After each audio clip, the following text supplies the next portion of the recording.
Hey guys, नमस्ते, welcome to my channel. चलिए शुरू करते हैं। नया दिन, नई शुरुआत। आज हम परसेंटेज का नेक्स्ट पार्ट पढ़ेंगे। आज का हमारा पहला क्वेश्चन क्या है? If x% of a is same as y% of b, then z% of b will be what? अगर a का x% b के y% के बराबर है तो b का z% किसके बराबर होगा? ऐसे क्वेश्चंस में हमें हमारा ऑप्शंस होना बहुत ज़रूरी होता है।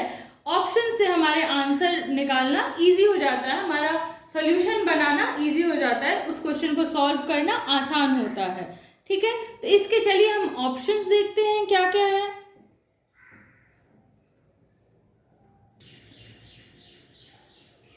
अब ये रहे हमारे options: yz by x% of a, zx by y% of a, xy by z% of a and lastly y by z% of a। अब इन ऑप्शंस को देख के सबसे पहला जो ख्याल होगा हमारे मन में क्या आना चाहिए कि अच्छा, इन सारे ऑप्शंस में से एक लेटर है जो किसी भी ऑप्शन में नहीं है, गायब है। वो कौन सा लेटर है? बी। दैट मीन्स हमारा जो ये इक्वेशन है x% of a equals to y% of b, इसमें से सबसे पहले हमें क्या एलिमिनेट करना चाहिए? b को, राइट? या b इक्वल्स टू क्या होता है वो हम देख सकते हैं, क्योंकि यहाँ पे भी z% ऑफ b हमें निकालना है। तो b इक्वल्स टू क्या होगा? x, a और y के टर्म्स में अगर ये हमें मिल जाता है तो क्या हम ये इस इक्वेशन को इजीली नहीं सॉल्व कर लेंगे कि z% ऑफ b क्या होगा? कर लेंगे, राइट? चलिए देखते हैं। अब x% ऑफ a इक्वल है y% ऑफ b के, तो इम्प्लाई करेगा x परसेंट पर 100 into a equals to y by 100 into b। ये 100 हमारा कट जाएगा। अब implies to xa equals to yb, right? Which again implies to xa by y equals to b। या इसे आप कह सकते हैं b equals to xa by y, right? अब हमें b का वैल्यू मिल गया। अब चाहें तो इसे नोट डाउन कर सकते हैं, मैं इसे रब करूंगी।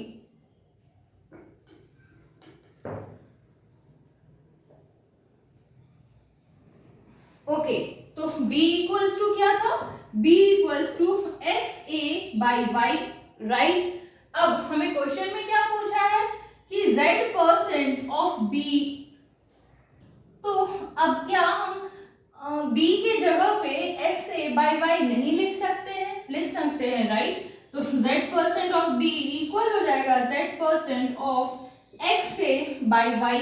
अब क्या हम इसे z% को z इंटू परसेंट नहीं बोल सकते हैं? बोल सकते हैं, राइट? अब हमें ऑप्शंस में क्या दिया हुआ है कि जो भी परसेंट है वो इंटू ए के परसेंट के फॉर्म में दिया हुआ है। तो सबसे पहले हम इसे सारे एक एक अलग अलग जो हमारे पार्ट्स है उन्हें अलग करके लिखेंगे ताकि हम ऑप्शन के रूप में इन्हें शो कर सकें। तो z%, आप इसे इंटू परसेंट भी बोल सकते हो, ऑफ की जगह इंटू एक्स ए को भी हम x इंटू ए नहीं बोल सकते हैं? क्या बोल सकते हैं, राइट? By y. अब इसे हम क्या ऐसे नहीं लिख सकते हैं? z into x equals to z x percent by y और इंटू की जगह ऑफ ए, सॉरी ये ए है, ए लिख सकते हैं, राइट? तो क्या ये हमारा आंसर नहीं होगा? ऑब्वियसली यही हमारा आंसर होगा, zx% by y of a। So zx by y percent of a, यही सेकेंड ऑप्शन हमारा आंसर हो जाएगा। ओके,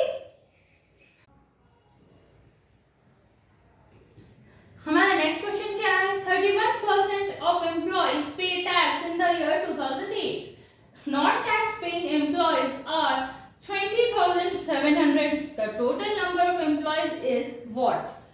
तो 2008 में टोटल नंबर ऑफ एम्प्लॉयज के 31% ही टैक्स पे करते थे, ओके? और जबकि नॉन टैक्स पेइंग एम्प्लॉयज का नंबर था 20,700।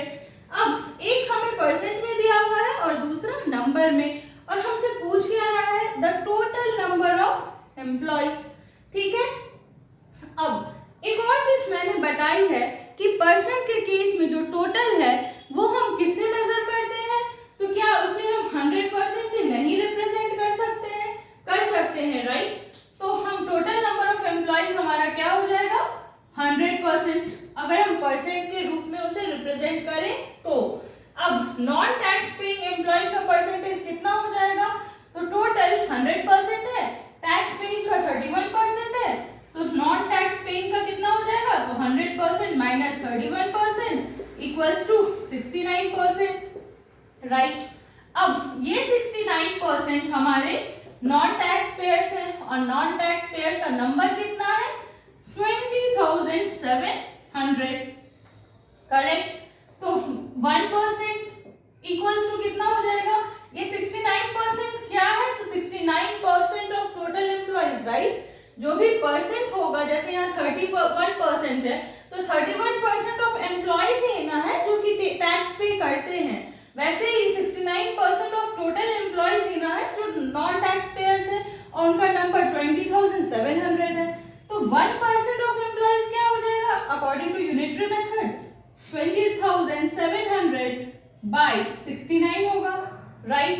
एंड देयरफॉर 100% क्या हो जाएगा, 100% means total number of employees equal हो जाएगा 20,700 बाय 69 इंटू 100 के, करेक्ट। अब डिविजिबिलिटी रूल से हम देख सकते हैं बहुत आसानी से कि ये दोनों किससे कटेगा, 3 से, राइट। 3 2 6, 3 3 9, एंड हियर 3 6 18, 3 9 27, और 3 0 0।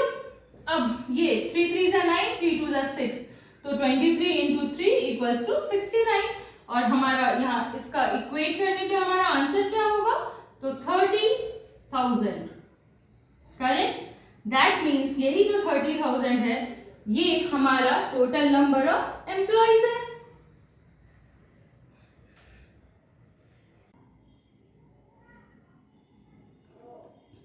इस क्वेश्चन को मैंने शॉर्ट में अभी अभी आपको बताया कि हम कैसे सॉल्व कर सकते हैं विदाउट एनी डिटेल्स लिखे हुए, ओके। लेकिन अगर आप एक स्कूल स्टूडेंट हो और आपको पूरा डिटेल्स चाहिए, उसमें जो हमारा स्टेटमेंट्स होता है वो चाहिए, तो आप इस प्रोसेस को, इस पूरे सॉल्यूशन को कॉपी कर सकते हो, और एक बार आप प्लीज इसे समझ भी लेना। मैं यहाँ समझा देती हूँ, मैंने पहले लिख के और तब रिकॉर्ड इसलिए किया है ताकि आपका समय बचे, और खासकर जो कॉम्पिटिटिव स्टूडेंट्स हो उनका टाइम वेस्ट ना हो, ओके। तो सबसे पहले percentage of tax paying employees क्या है, 31%।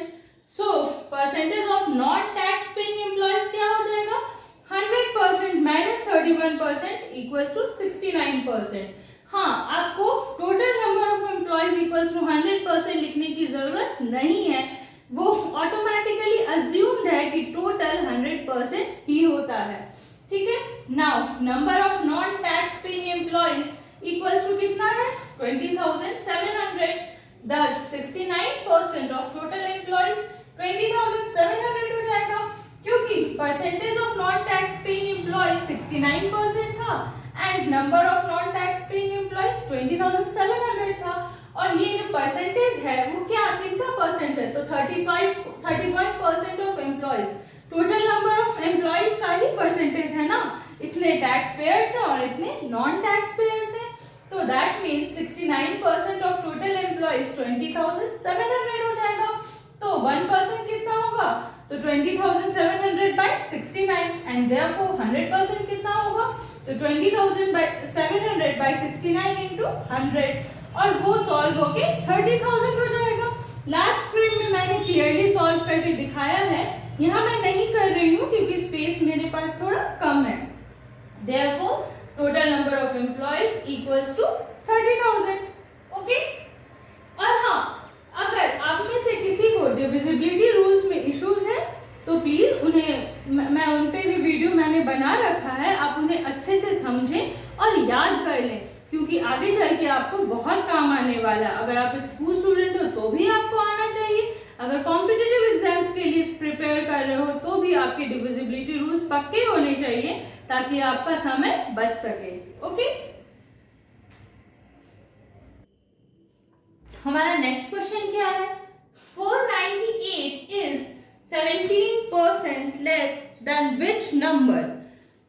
A 610, B 580, C 600 and D 620। 498 किस नंबर से 17% कम है? ओके, तो 17% कम है का मतलब क्या होगा? अगर मैंने अभी जस्ट आपको बताया है कि हम पूरे नंबर को कितना ले सकते हैं एज अ होल परसेंट में, किसको ट्रीट करते हैं? 100% को, राइट? तो जो नंबर होगा वो हमारा 100% की तरह ट्रीट हो सकता है।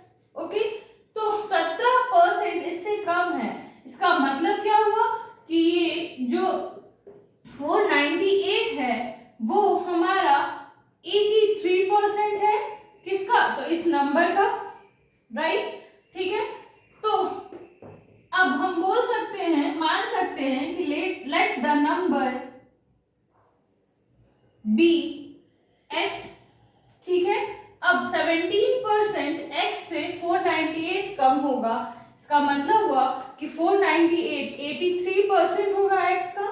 ठीक, तो so according to the question 83% of x equals to 498, तो implies to x equals to, या एक स्टेप और हम यहाँ कर सकते हैं, 83/100 into x equals to 498 implies to x equals to 498 into 100 by 83। Okay, now 6 3s are 18, 8 carried 1, 6 8s are 48 और 1 49। That means 83 into 6 equals to 498, so x equals to 600। यही हमारा आंसर हो जाएगा। Therefore the required number equals to 600। या आप यहाँ ये भी लिख सकते हैं कि therefore 498 is 17% less than 600। Okay, अब इसी क्वेश्चन को हम दूसरे तरीके से भी बना सकते हैं, जैसा कि हमने क्वेश्चन नंबर 17 को बनाया था उस तरीके से भी बना सकते हैं, दैट इज यूनिटरी मेथड से। देखते हैं कैसे। मैंने ये तो समझा दिया आपको कि 17% कम होगा उस नंबर से, और क्योंकि हम परसेंटेज में जो भी हमारा होल होता है उसे किससे ट्रीट करते हैं? तो 100% से ट्रीट करते हैं, राइट? तो नंबर हमारा 100% है और उस नंबर से 17% कम है 498। दैट मीन्स कि 498 कितने परसेंट के बराबर है उस नंबर के? तो 498 बराबर होगा 100 माइनस 17, दैट इज 83% के। ओके, यहाँ तक तो आप समझ गए, यहाँ तक हमारा प्रोसेस सेम होगा। अब 83% इक्वल्स टू 498, तो 1 इक्वल्स टू कितना हो जाएगा? तो 1% इक्वल्स टू 498/83। तो therefore 100% is equal to 498/83 into 100, right? 83 6 जा 498, सो दिस इक्वल्स टू 600। तो 100% हमारा क्या था? जो नंबर रिक्वायर्ड है वही था ना, तो so the required number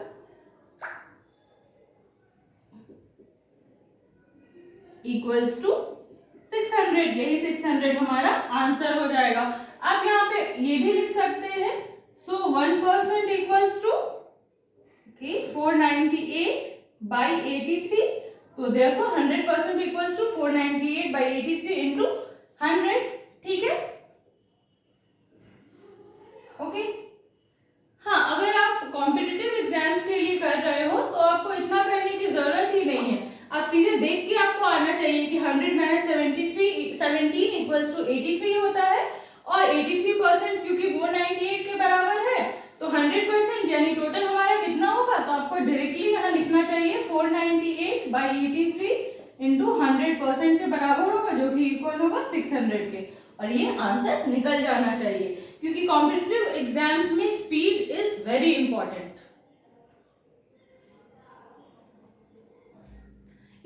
in fact आप चाहें तो क्वेश्चन 17 को भी x मान के बना सकते हैं।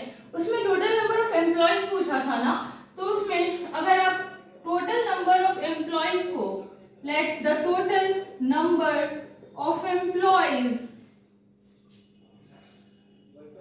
बी x मान लेते हैं तो भी हमारा क्वेश्चन सॉल्व हो जाएगा। उसमें क्या था, 31% एम्प्लॉयज जो थे वो टैक्स पेयर्स थे और वो टोटल को तो आपको 100% मानना ही होगा, ठीक है।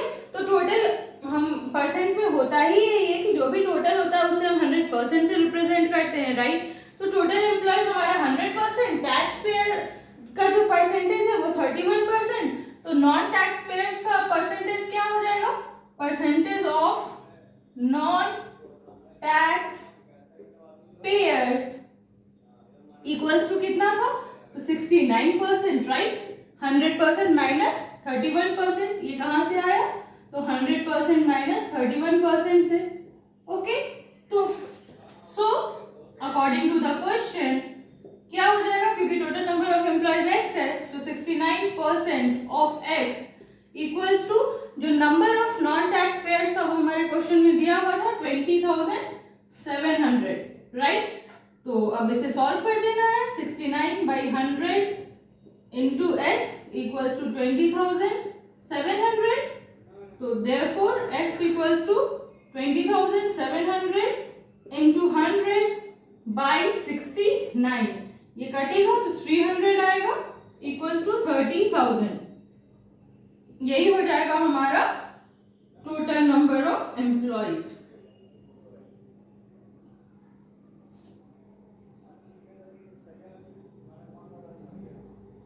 ओके, बट क्योंकि ये परसेंटेज चैप्टर है तो मैं प्रेफर करूंगी कि आप वो परसेंट वाले मेथड से बनाएं, उससे आपका परसेंटेज पे ग्रिप अच्छा होगा, आपको बेहतर समझ आने लगेगा ड्यू टू प्रैक्टिस। ओके, अगर आपको ये वीडियो अच्छा लगा हो तो इसे लाइक करें, अपने फ्रेंड्स एंड फैमिली के साथ शेयर करें, और अगर आपने सब्सक्राइब नहीं किया है तो प्लीज़ इस चैनल को सब्सक्राइब भी करें। मैं अगली बार फिर एक वीडियो लेके आऊँगी परसेंटेज के कुछ और क्वेश्चंस के साथ। आज के लिए इतना ही, धन्यवाद।